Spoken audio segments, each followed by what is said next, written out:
I am truly grateful to God that in this, our first prayer breakfast, we have come together as a nation. And it is perfectly in order for us to celebrate where we are today as a country. Let me first congratulate all elected leaders who are here on this first prayer breakfast. Congratulations to all of you who have been given the opportunity to serve the people of Kenya. All of us, from our MCAs to our members of parliament, to our governors, and all of us in between, all of Kenya. And I want to congratulate you and to tell you that I am looking forward to working with each and every one of you, working together across political lines on matters that are important to the people of Kenya.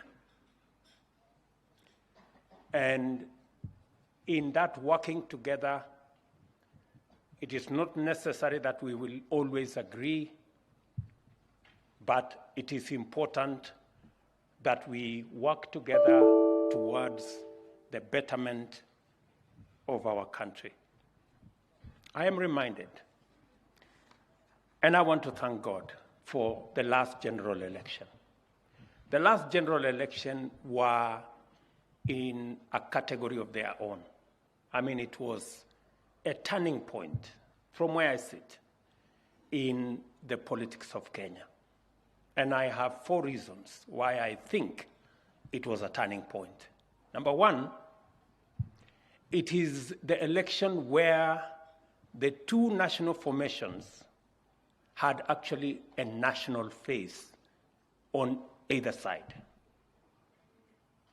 The ethnic configuration that always informed our politics was not there. We had both sides presenting a national face in their formation.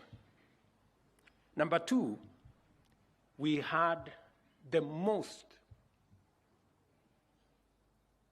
evident issue-based election. The election was about issues. There are issues that we differed.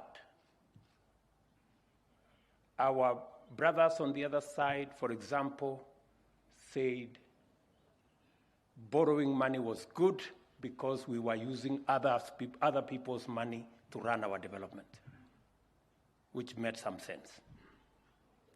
We argued on our side that we needed to slow down on borrowing because borrowing could lead us to a different place.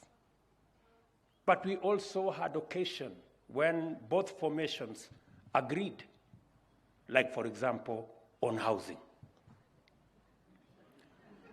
So it was issue-based. We had an issue-based election.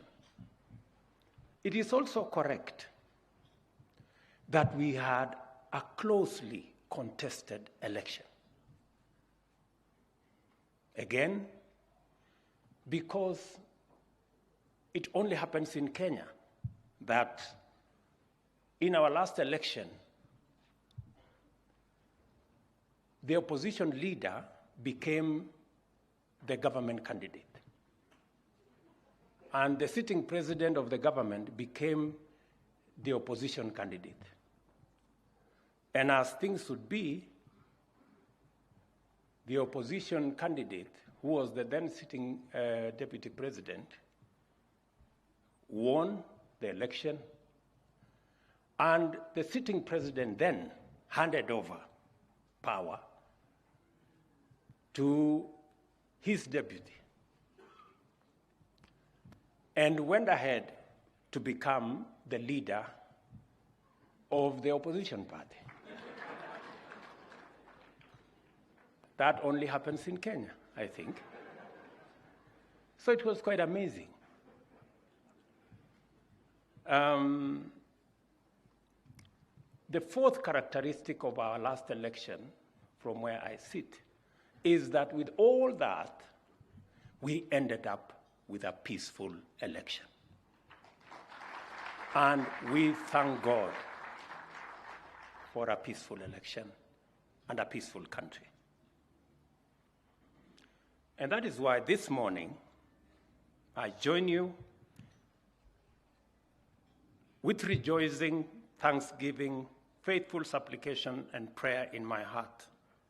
I praise the Almighty God of all creation, whose supremacy we, the people of Kenya, solemnly and humbly acknowledge, even at the moment of constituting our sovereign republic, and to whom we submit our aspirations in prayer every time we sing our national anthem. Kenya has emerged triumphant and sovereign out of the sorrowful mist of painful history, because those who came before us endured harrowing sacrifice with heroic determination and faith in God and in our Creator.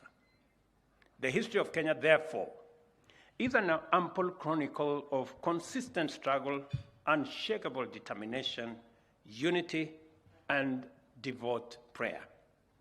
Prayer is not just an exemplary component of our heritage and a magnificent tradition. Prayer anchors our aspirations and devotion to God. The most important instruments and symbols of our republic constantly remind us to be reconciled with the Almighty God, our Creator.